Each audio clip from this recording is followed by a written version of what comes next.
Welcome to the podcast, where we teach you how to create marketing that pops. Get ready for refreshing conversations with industry experts, trendsetters, and creative minds that'll leave you bubbling with inspiration. Get ready to turn up the volume on your business. Let's get talking.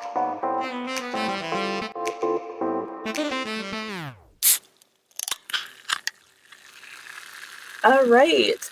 Welcome back to Marketing That Pops. I'm Olivia. And I'm Michelle. And we are just getting back from MJBizCon, and oh my gosh, it was crazy this year. As you know, we've been talking about MJBizCon, kind of just our leading up to it. And Michelle got a chance to speak this year, so we'll talk about that a little bit today.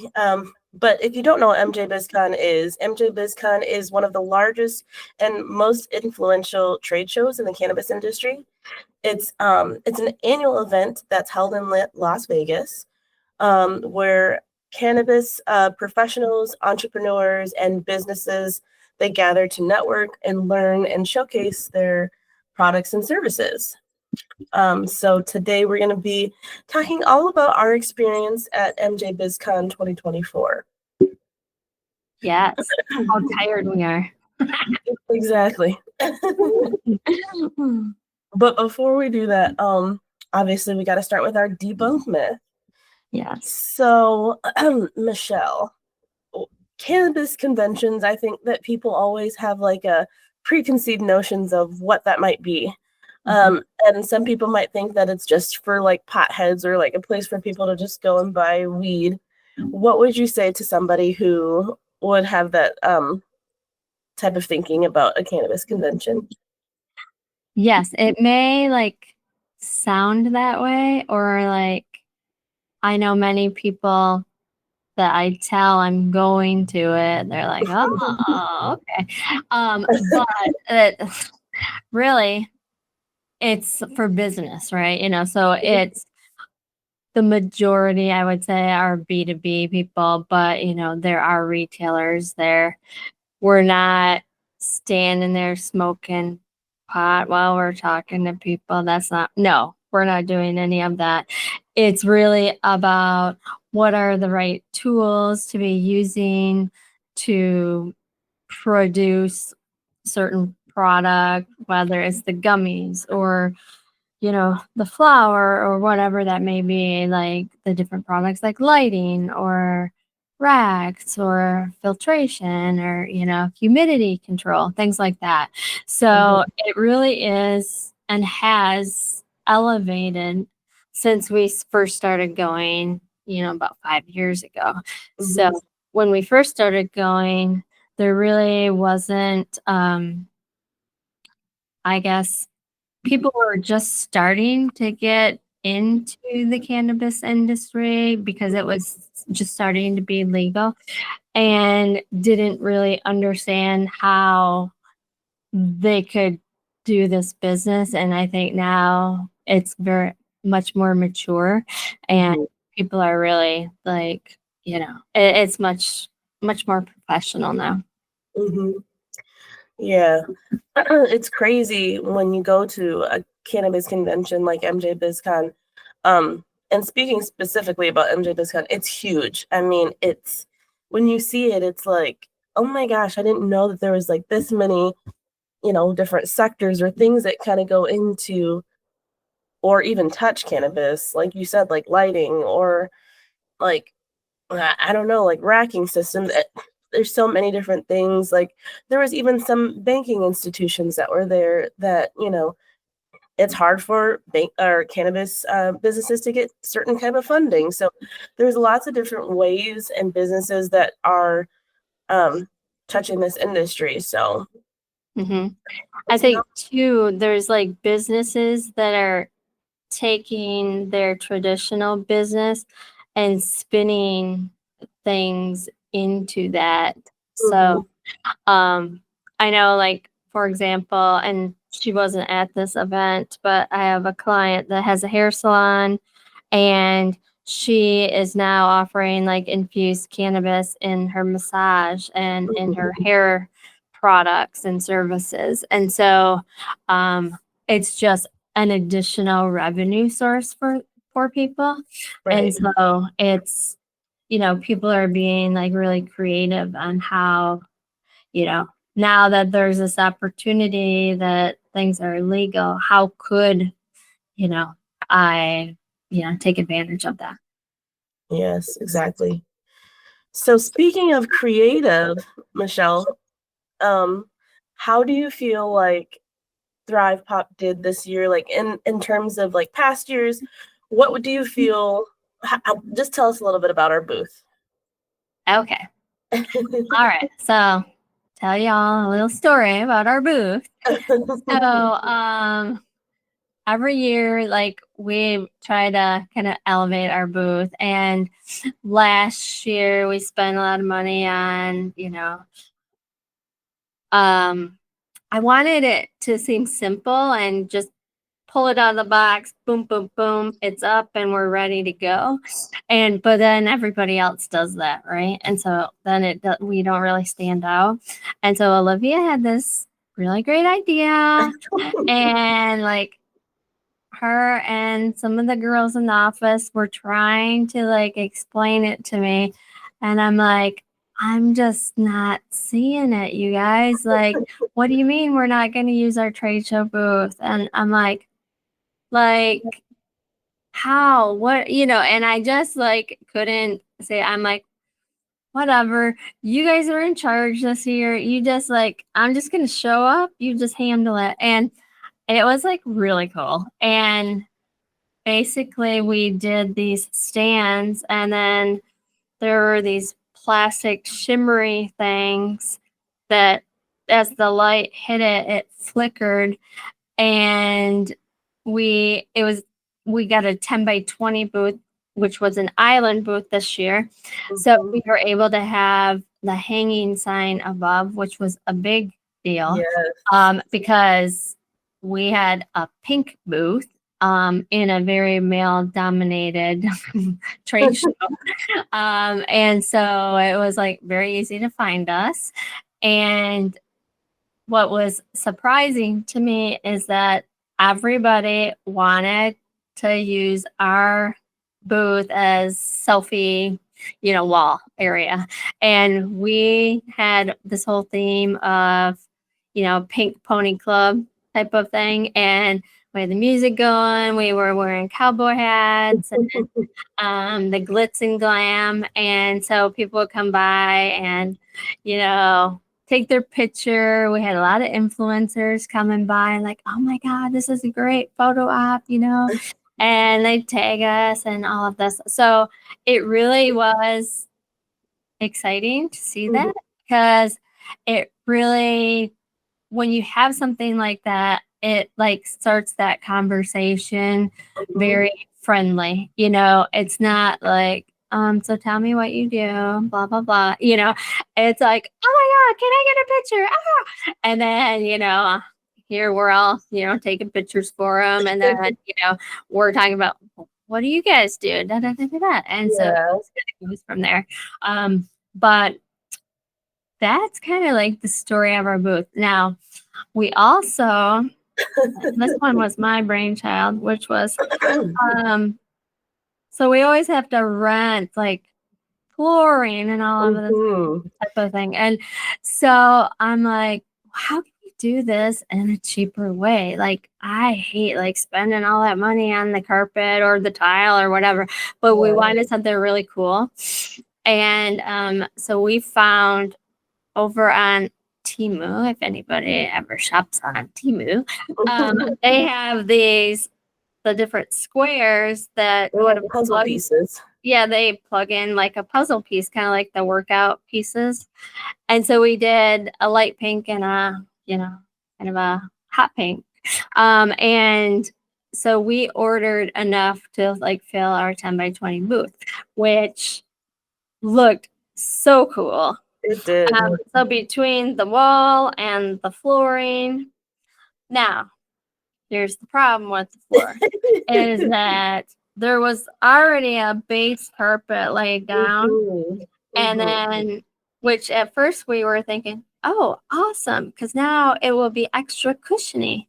And so we spent all that time like putting all these pieces together, and then as people would walk on it, they would pop up, and so here I am constantly walking around, plugging back the puzzles back together. It's like so annoying, but it looked really cool. Yes.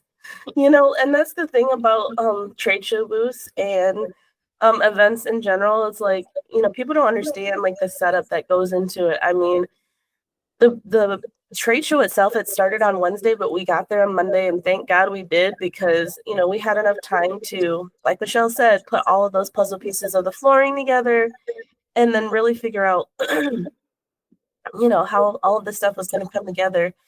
But oh my gosh, those floor pieces. I mean, I'm so glad that everybody loved how it looked, but internally, on the internal team, we were like, I hate this floor. Yeah. And now it's like next year, I'm like, yeah, we're not doing that again. Yes. We're going to buy a 10 by 20 floor piece or something. I don't know, something, but we're not doing that again because it drove me nuts. So, yes. And, like putting those walls together was that was very time consuming. So we did not take those apart. Hopefully they arrive in one piece when we get them, but I think they will, because we, put a lot of cushion in things.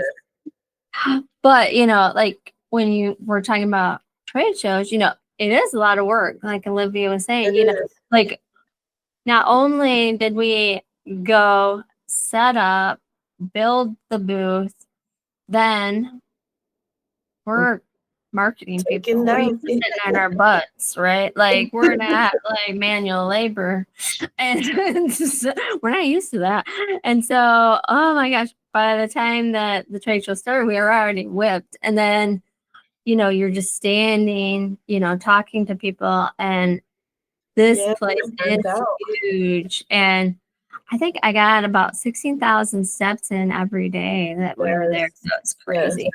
But yeah, and then at the end you have to break it down and you got to pack it up so that you can ship it back to yourself. And so it's really like a lot of work, and thank goodness we don't do a lot of these because it's a lot of work. However, like if we were to do a lot, we'd be paying people to like, put these together so we can show up, because I'm getting too old for this stuff.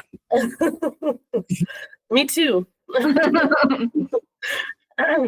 I think my favorite thing though about our booth, and especially this year, but and maybe years before too, is that when you have other marketing managers or CMOs, when they come over and they're like, oh my gosh, you guys, your marketing, it pulled me in. And when you get to talk to those like-minded individuals about what you love, and you get to like kind of geek out about it, that's like my favorite thing at MJBizCon.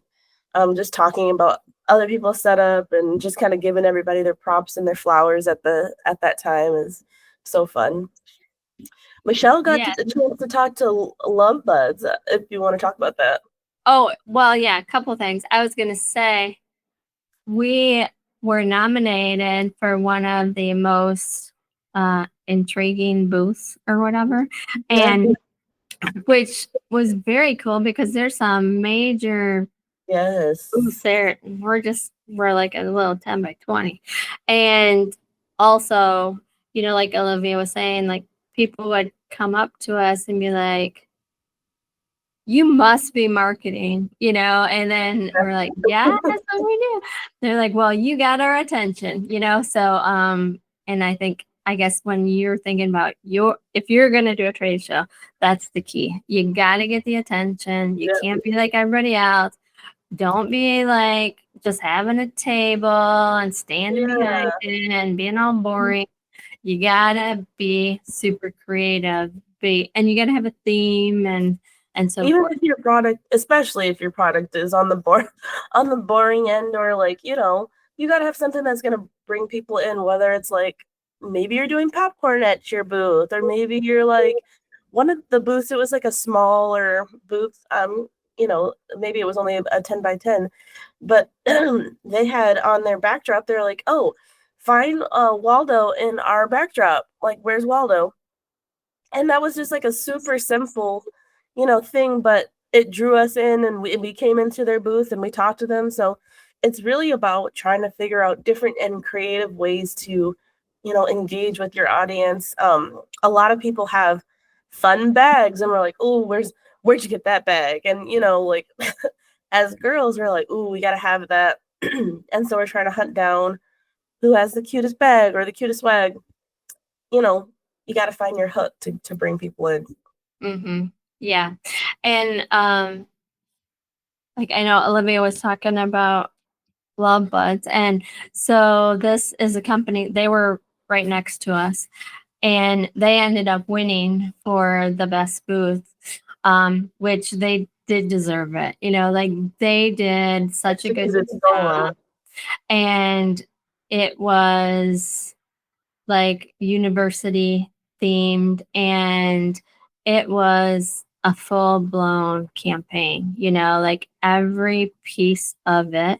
They had the Letterman jackets that the team was wearing, and was it like every corner was a different, I guess you explain it a little bit more. So Love Buds is kind of like, I'd say like their parent company. And so on each different corner of their booth, when they did have a large space, they had different stations for different brands. And so the people at those different corners were able to like really talk about their products and different things, but they really went all the way in on the overall design, like Michelle said. So it basically looked like a big university building, and they had the Letterman jackets, and they had cool bags that kind of went with it. They had books on shelves, and not fake books. They were actual books.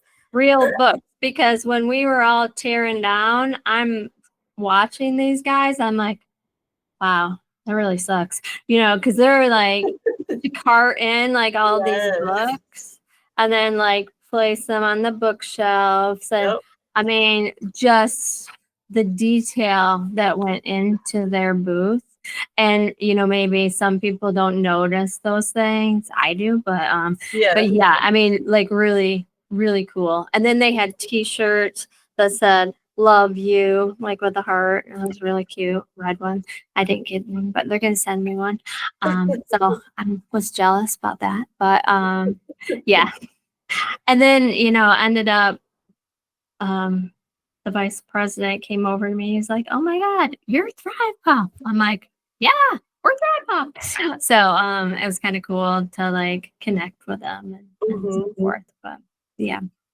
And I was talking to him, and he was saying that every year they do a different theme. So like, wow, that's crazy. Yeah, props to them, because that's time consuming, but it paid off. And one thing, like Michelle was talking about, is the small details, and it's just like people, I think they do pay attention to the details, and even if they don't, it's the small details that make the overall thing that much better. So pay attention to those things when you're thinking about your trade show booth, or thinking about a campaign, or like, how can all of this come together.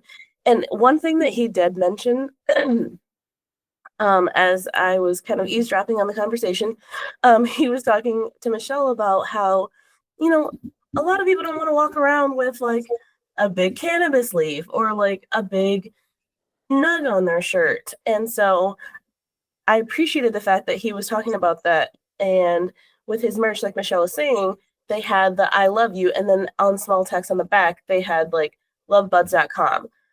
And to get people to wear your swag, sometimes you have to think about that, and from a user's perspective, like, are they going to wear this? Like, what makes it wearable? Another company that was pretty close to us, I can't remember the name of it right now, but they were giving away like t-shirts still, but it was like Las Vegas themed and MJBizCon, like MJBizCon 2024, which, you know, yeah, people are paying for these types of shirts from MJBizCon, but it's nice that they're giving those away because it's like, of course I want to wear that. I was at Mm-hmm. MJBizCon and it has like Las Vegas things and cards all over it. It was just really cool. Mm-hmm. Mm-hmm. But Yeah. that is something to think about when you're thinking about swag and selecting that type of stuff. Yeah. And really like having it tie with whatever the theme of your booth is too, Mm-hmm. so that everything is connected. Yep, every piece of it. Mm-hmm. So Michelle, we talked about how this was our basically, I think this was our 4th year at MJBizCon. So how do you feel like MJBizCon has evolved over the years, and what are the biggest takeaways that you've seen? You know, I think, like I was saying, it has, the professionalism has elevated itself. I think the it just keeps getting bigger, which is crazy. I think that they keep trying to like move certain like categories around to like get the flow right, which is kind of interesting. Like I didn't like last year's flow, but I did like this year's flow. Mm-hmm. So that was good. We got to see Mike Tyson. He walked right in front of our booth, so that was cool. I got to see him. But yeah, I mean, I think I felt like the traffic was like real steady. I Mm-hmm. think Friday was dead. Like Yeah. we should probably just have 2 days there and then be done. Yeah, because that third day is just other exhibitors come around getting free swag, basically. Yeah. Yeah. So yeah, but I think they have an app, and they're kind of enhancing that each year, which is good, so that you can connect with people on the app, or like instead of downloading this other app to like scan the badges, it's all Yeah. into one badge, which that was really nice this time. Mm-hmm. So a lot of like different cool things like that. Mm-hmm. Um, One thing that I wish they could have communicated better is about the food trucks. I mean, okay, we're dying. We're like, oh, we don't want to eat, like the Yeah. cafeteria type food. So when we were coming in, we saw these food trucks, and we're like, oh, Mm-hmm. let's go to the food truck. We're dying. Our feet are killing. This is the day we wore cowboy boots, and my feet were just screaming at me. But the food trucks were way down at the other end. I swear it was like a mile down there. And so, but we were determined to go to that food truck. So we walk all the way down there, and it was the best food ever. But then the next day, we go to this other event, this women's event, and what the heck? There's food trucks like right by our booth. Right outside the door. So communication on these different vendors Yes, would have please. been helpful. Or, the placement of like where those things are at, because that was a little confusing. So Yeah. but we did give our feedback to MJ so that they know. Yeah. Because they came around and were asking feedback. And that's something that's never been done before either. Like nobody's ever really come over to us and asked us. Mm-hmm. So that was really nice that it made us feel important. Yeah. I would say for me, it's just like it just changes year over year. And I think that when we were talking to one of the MJBizCon employees, like I feel like they are starting to cater towards like more businesses and more like-minded individuals. And I say that because our first year there, it just seemed like we had an influx of people that came to our booth, which was great. And we thought we had all these great leads, but, they were kind of like not really not qualified leads. They were kind of like seemed like they were just there to get the swag or to just see what they could get from a cannabis convention. And I think year over year, the leads have been a little bit more qualified, a little bit more qualified. And then this year, I feel like pretty much 90% of the conversations that we had with people, they either had already looked us up, and I don't know if that's just because we are becoming vets in this and people are starting to know who ThrivePOP is. But I also think it is to their credit of, just trying to have more qualified individuals at the show. Mm-hmm. Yeah, I think last year, a lot of the leads that we received were a lot of people wanting to partner with us. Yeah. And which I don't have anything against that, but I want the people that are actually, that we're going to help support, Right. So, and I didn't notice a lot of that this year. Yeah. So what do you think about the way that, because our first year everything was completely connected, like all of the retail and pretty much everybody was all in the same space. Do you feel like that has been beneficial to have that separated, or do you? I really can't speak to that because I didn't get to walk around. I went from the booth to the bathroom. That was the extent of it. So I went upstairs only to meet with MJ about picking out our booth, and then I went right back. So I didn't even get to go in those rooms. So I don't know. I don't even know what was in there. I think you and Brittany did though. I actually didn't, but oh, you didn't? Okay. But I know that it was similar to that last year, and I do think that when I talked to some of our clients, they felt that maybe the traffic was a little bit slower, but they did have better conversations with the people that did come. So similar to what we've been saying. Mm-hmm. Mm-hmm. Yeah, I know a lot of our clients were in a different area this year. Yeah. Last year, we were right by them. Mm-hmm.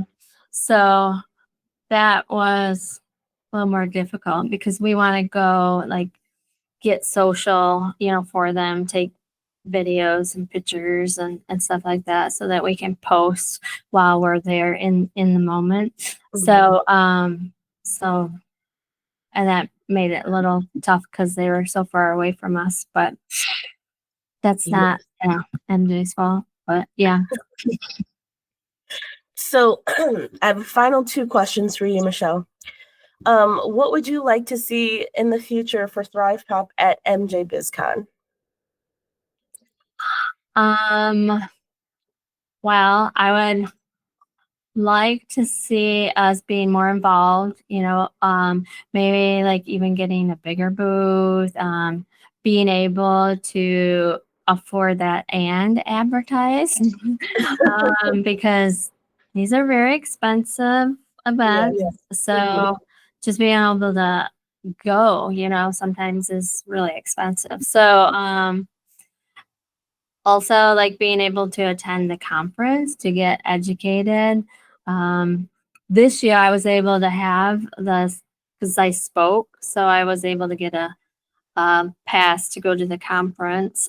So I'd like to be able to make sure that my team is able to go to, the different classes and, learn more about the trends and what's happening, what are the problems and things like that. Awesome. And then what do you hope that MJBizCon adds or changes in the future?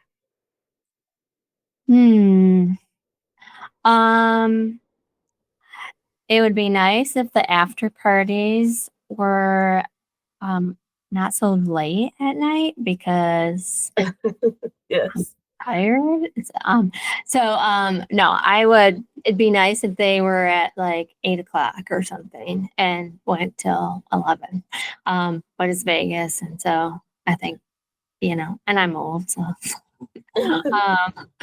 and it'd be nice if all the after parties, a lot of them, they charge like so much money to go to. Yeah. You can't go to them unless you know somebody or you get a special invite. And so I noticed this year they put like some of the after parties on their website, but which if they did it previous years, I never noticed that. So I did notice that this year.